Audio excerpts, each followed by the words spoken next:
Okay. Now types of record network. There is four types of network. First one is LAN, MAN, WAN and PAN. तो हम सबसे पहले PAN देखते हैं क्योंकि इट्स द स्मॉलेस्ट नेटवर्क. देखो, सारे नेटवर्क में area, the coverage of the network is become more and more. PAN is limited to one room, or you can say एक घर तक limited है. When you think about LAN, it's limited to one room or campus. MAN is limited to one city, and WAN is the worldwide network. Okay, तो हर network के types के साथ उसका coverage बढ़ रहा है. ठीक है, वो कैसे होता है वो हम देखते हैं. तो सबसे पहले हम पैन देखेंगे, personal area network. This type of network is mainly created for the individual person. It consists of the desktop, laptop, a mobile computer, or a handheld computer device such as PDA or smartphone. You can use this network to transfer file including email, calendar appointments, digital photos, music. Personal area networks generally cover a range less than to 10 meters or 30 feet. इसमें ज़्यादा detail में आप लोगों को नहीं बताया गया है. इसमें ऐसा बताया गया कि suppose in your home you have a wifi connection. ठीक है, उससे आपने सारे डिवाइसेस कनेक्ट कर दिए. उसमें आपका घर के लैपटॉप आ गए, मोबाइल आ गए, ब्लूटूथ आ गया, प्रिंटर आ गया.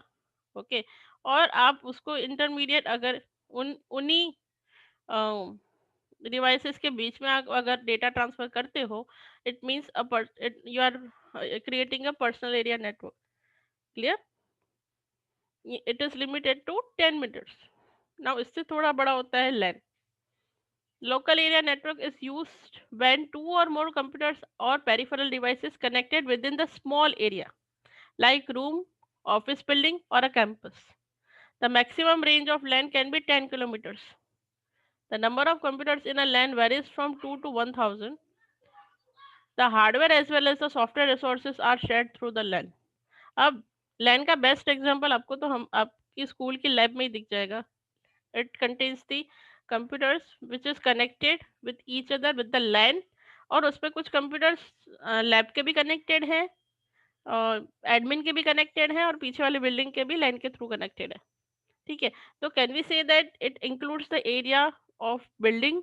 पूरे पेनेकल की बिल्डिंग के कंप्यूटर्स को अगर हम कनेक्ट करते हैं तो हम कौन सा नेटवर्क यूज कर रहे हैं? लैन. और लैन के अंदर भी हमारा एक पैन भी है जो वाईफाई अडेप्टर लगा हुआ है और जिसके थ्रू हम नेट शेयर करते हैं with the help of that adapter, wifi adapter. तो दोनों नेटवर्क तो आपको स्कूल में भी दिख दिख जाएंगे और आपने नोटिस भी किए हैं. Okay, now metropolitan area network. इससे बड़ा होता है मेट्रोपॉलिटन एरिया नेटवर्क. ये एक सिटी को कवर करता है. जैसे कि एक ही बैंक की अलग अलग ब्रांचेस है, अहमदाबाद में जितनी भी ब्रांचेस है, अगर उन सबको आप कनेक्ट करते हो तो you are using the network which is called MAN, metropolitan area network. Okay, metropolitan area network is much larger than the LAN. Setup is speed and spread across the city. Since it can cover an entire city, it is called MAN. Clear? The most common example of MAN type of network our daily life is cable television network. Yes, cable television network क्यों locally बताया गया कि according to the area channel is changing. तो हर city का अपना cable network होता है, फिर वो एक दूसरे के साथ आगे कनेक्टेड होते हैं, वो बात अलग है. The main purpose of MAN is to share the hardware and software resources. The maximum range of MAN is 50 kilometre. इसकी थी 10 किलोमीटर्स. इसकी 10 इसका था 10 मीटर्स. ये था 10 किलोमीटर्स और ये है 50 kilometres. Okay, now wide area network. Wide area network जो है it is worldwide network, or wide area network comes into the picture when we have two or more computers located at the far places, okay, linked by the communication facility like telecommunication or satellite signals. The most common example of WAN is the network in our daily life is internet, which is generally used in house, schools, banks, private or public sector. The main characteristic of WAN is that it requires a public telecommunication media to transfer the data.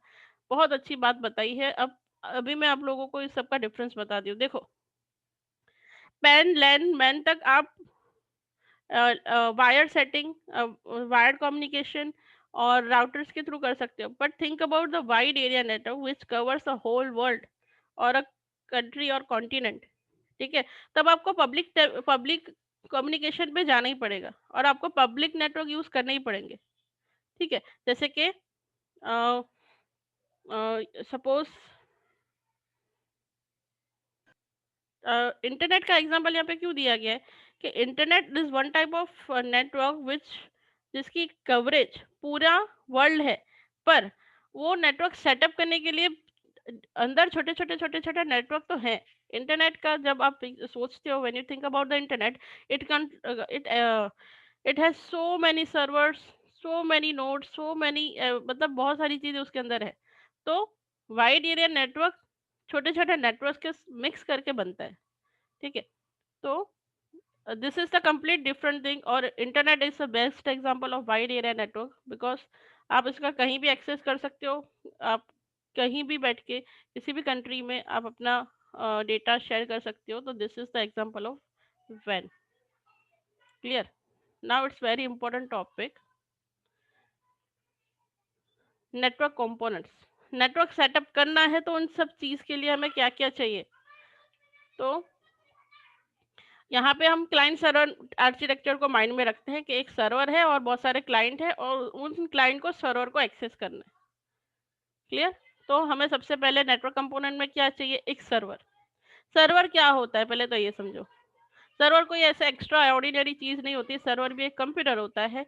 पर server is a one kind of computer which has processing power and storage capacities too large, कि उसको सबको access देना है और सबका data save करना है। तो वो एक कंप्यूटर ही होता है, but it's a powerful computer then clients. समझ आया? Yes or no? A server is a powerful computer with a high speed and a great processing capability. There can be a multiple server in a computer network. Server can link together the computers on electronic device together to provide the information service to both private and public user. इतना deep में जाने की जरूरत नहीं है, सिर्फ इतना याद रखो कि एक सर्वर होता है जो जनरली प्रोसेसिंग में हाई होता है क्लाइंट्स के थ्रू। अब सर्वर का जब आप बात सोचते हो तो एक चीज हमेशा याद रखो, आपने अपना इंटरनेट एक्सप्लोरर ऑन किया, सिंपल एग्जांपल। ठीक है, आपने कोई भी वेबसाइट के बारे में लिखा कि I want to go for this website, pinnaclepublicschool.com की वेबसाइट आपको ऑन करनी है। तो उसकी रिक्वेस्ट पहले नियरेस्ट सर्वर में जाएगी, वहां पे अगर वेब पेज अवेलेबल होगा तो आपके क्लाइंट को डिस्प्ले करेगा, otherwise it shifted to next server. And तो मैं क्या बोलना चाहती हूँ कि think when you think about the internet as a network, तो उसमें बहुत सारे सर्वर्स होते हैं। तो हम इतना डीप में ना जाके हम इतना सिर्फ ऐसा सोचते हैं कि एक सर्वर है, 5 क्लाइंट है और उनको एक्सेस करना है। ठीक है,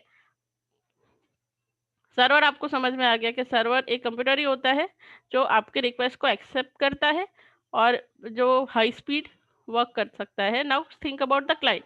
क्लाइंट इज आर कंप्यूटर जिसके थ्रू हम रिक्वेस्ट सेंड करते हैं। A client is a computer system which uses the network to access the remote service from the server. Server जो भी सर्विस दे रहा है उसको एक्सेस करने के लिए क्लाइंट रिक्वेस्ट करता है। It can access all the application और information from the main server. A client is also known as node. Means your computer is called client and server is a computer which store all the information. Clear? अब आपको आपके computer को internet के साथ या किसी भी network के साथ, चाहे वो लैन हो या मैन हो या पैन, कोई भी नेटवर्क क्यों ना हो, उसके साथ कनेक्ट करने के लिए एक हार्डवेयर कंपल्सरी चाहिए। वो होता है नेटवर्क इंटरफेस कार्ड। ये दो तरीके के हो सकते हैं, या आप एक्सटर्नली उसको अटैच कर सकते हो या आपके वो मदरबोर्ड के साथ अटैच ऑलरेडी होता है। ठीक है, तो it is a small piece of computer hardware which is facilitates the communication between the different computers over the network. The NIC identifies the every single node in a network by providing the unique physical address to it. This address is stored on a chip which is mounted on a card. Completely थोड़ा हटके ही दिया हुआ है तो समझो। ये एक hardware होता है, आप इसकी इमेज यहाँ पे देख सकते हो। जनरली ये आपके मदरबोर्ड के साथ अटैच्ड होता है और यहाँ पे अगर आप पोर्ट पे ध्यान दोगे तो आपको ये पोर्ट वही येलो कलर की वायर जो आपके स्कूल में आपने याद अगर हो तो ऐसी ही वायर यहाँ पे अटैच होती है। अब आपको ये भी पता होगा कि जब भी कोई कंप्यूटर नेटवर्क के साथ कनेक्ट होता है तो वो कंप्यूटर की आइडेंटिटी के लिए उसका एक आईपी एड्रेस होता है। आप ये लोग आप जानते हो ये चीज? यस और no? Yes, ma'am. Every computer has its own unique IP address. ठीक है वो। Ma'am, every phone also has a yes unique every IP address. See when I think when I call network और उसके components और client, तो client can be anything. Client can be a mobile, client can be a computer, client can be any device also. हर किसी का एक unique IP address होता है। ठीक है वो आईपी एड्रेस कंप्यूटर का नहीं है, एनआईसी कार्ड पे होता है, उसकी चिप में स्टोर्ड होता है। क्लियर? और इसी आईपी Yes, एड्रेसेस ma'am. के अगर कुछ साइबर क्राइम्स वगैरह होते हैं ना तो इन्हीं से ही उनको पता चलता है कि ये कौन सी एरिया और कहाँ से एक्सेस किया हुआ था। ओके तो it's very important IP address. Okay आपके पास सर्वर आ गया जहाँ पे आपको सारी रिक्वेस्ट सेंड करनी है। एक क्लाइंट है कंप्यूटर जो आप सर्वर को एक्सेस करने के लिए यूज़ करोगे। उस क्लाइंट के अंदर एक नेटवर्क इंटरफेस कार्ड भी है। सब सही है। तो हमें एक्चुअली कम्युनिकेशन पॉसिबल करने के लिए एक मीडियम तो चाहिए। You want something to make it happen. तो mode of communication, computer network can be classified on the basis of both hardware and software technology, which is used to interconnect the individual device in a network, such as optical fiber, Ethernet, wireless LAN. All the nodes in network are connected through the basic hardware components such as NICs, bridge, hub, switch, router. These hardware components are further connected to each other by cables. अब confusion कि ये सब क्या बोल रहे हैं? सब कुछ है but when you setup the network, तो आपको नेटवर्क सेटअप करना है तो उसमें मॉडेम होते हैं। ठीक है अगर इंटरनेट कनेक्शन चाहिए तो you will have the modem and router. Okay अगर मल्टीपल कंप्यूटर्स में उसको चाहिए तो you will have a hub और स्विच। अब हम वो हार्डवेयर के बारे में जानेंगे जो नेटवर्क में होते हैं टू सेटअप द नेटवर्क। और वो सारे जो भी हार्डवेयर की अगर आप बात कर रहे हो वो किसी ना किसी वायर के साथ एक दूसरे के साथ कनेक्टेड होंगे, वो भी हम आप देखेंगे। तो सबसे पहले हम मॉडेम के बारे में समझते हैं। मॉडेम आप जानते हो, modem is a device which enable to connect your computer with the internet. आप ये कोई भी कंपनी का अगर आप इंटरनेट परचेस करना चाहते हो तो you will get this type of modem and you will connect with this modem and you will get the internet connection. ठीक है अब मॉडेम नाम क्यों दिया गया है वो समझो। A modem enables you to connect your computer to the available internet connection over the existing telephone line. It converts the digital signal of computer into analog signal to enable that transmission via telephone lines. At the destination, the receiving modem further converts the analog signal into digital signal so that the data can be understood at the receiving end. Modem are available in two categories, internal modem and external modem. Okay अब इसको मैं आपको diagram के through समझाती हूँ। Word क्या दिया हुआ है? मॉडेम। मॉडेम में समझो ये कंप्यूटर है और इसके साथ एक मॉडेम अटैच्ड है, ये सेंडर है। और ये एक कंप्यूटर है जिसके साथ मॉडेम अटैच्ड है और ये एक रिसीवर है। ओके और ये दोनों एक दूसरे के साथ डेटा ट्रांसफर करना चाहते हैं with the help of internet. ये हमारा नेटवर्क है। ओके अब मैं आपको इतना बता दूं कि मॉडेम क्या करता है। जैसे आप इंटरनेट यूज करते हो ना, internet transfer the data with the help of telephone network. मैंने ये बात कई बार आप लोगों को बताई है कि internet for transferring the data it's use the already setup network which is telephone network. और टेलीफोन नेटवर्क पहले, अभी तो नहीं, now they can exchange the digital data also, but our telephone network जो आप लैंडलाइन नेटवर्क जो आप समझते हो टेलीफोन नेटवर्क, वो किस लिए बनाए गए थे? To transfer the voice. Agree? और वॉइस का जो मॉड्यूलेशन होता है वो कुछ कंटिन्यूअस फॉर्म में होता है। Okay when think about the digital data which is the form of 0 and 1, आप अब डेटा ट्रांसफर करना चाहते हो सेंडर टू रिसीवर, और आपका डेटा डिजिटल है, आप कोई टेक्स्ट भेजना चाहते हो, कोई फोटो भेजना चाहते हो, या कोई वीडियो भेजना चाहते हो, okay, you are not transferring your voice, you are sending the data. Now internet जो नेटवर्क यूज कर रहा है वो टेलीफोन नेटवर्क है, और टेलीफोन नेटवर्क एक ही चीज ट्रांसफर कर सकता है विच इज वॉइस, और वॉइस डेटा ट्रांसफर करते हैं वो सिग्नल्स जो बनते हैं कंटिन्यूस सिग्नल, उसको हम बोलते हैं एनालॉग सिग्नल, ठीक है। और जो हमारे कंप्यूटर से ट्रांसफर हो रहे हैं मॉडेम के पास, उसको बोलते हैं डिजिटल सिग्नल्स। तो डिजिटल सिग्नल डायरेक्ट हम इंटरनेट में पास नहीं कर सकते, क्योंकि वो नेटवर्क बना है उसके लिए है ही नहीं, वो नेटवर्क तो सिर्फ एक ही डेटा समझता है विच इज एनालॉग डेटा। तो ये मॉडेम का काम अभी बहुत इंपॉर्टेंट है। यह मॉडेम क्या करता है, सेंडर जो भी डेटा देता है वो चाहे डिजिटल फॉर्म में हो, वो उसको कन्वर्ट करता है एनालॉग सिग्नल में, फिर उसको आगे नेटवर्क में पास करता है। रिसीवर साइड जब वो रिसीवर वाले मॉडेम के पास आता है, तो एनालॉग सिग्नल को एक्सेप्ट करता है, उसको डिजिटल में पास करता है और कंप्यूटर को सेंड करता है, क्योंकि कंप्यूटर को एनालॉग सिग्नल पता नहीं चलते और इंटरनेट को डिजिटल सिग्नल पता नहीं चलते।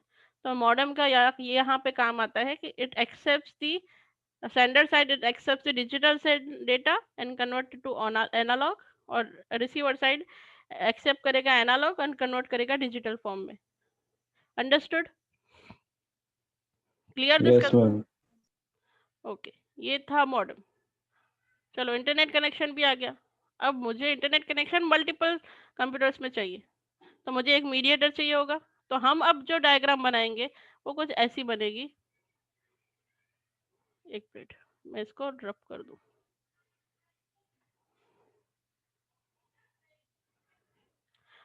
ओके, हमने एक इंटरनेट कनेक्शन परचेज कर लिया, ये उसका मॉडेम है। I want this internet connection is computer 1, computer 2, computer 3, computer 4।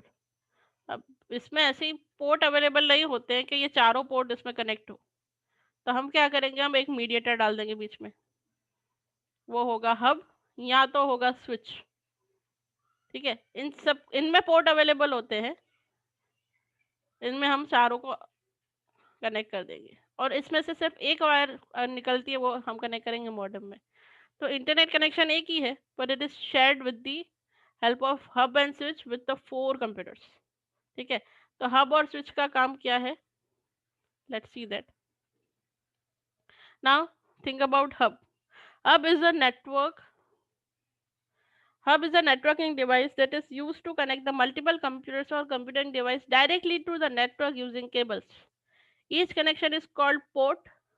This connection are establishing using the fiber optic cable. पता नहीं क्यों ऐसे heavy words इसमें डाले हैं। When a hub receives the data at one of its portion, it distributes the data to the other portion network. Typically, the hub sends all data at the receiver to all connected ports. Okay. अगर इससे इतना deep में समझा ही है तो मुझे भी समझाना पड़ेगा।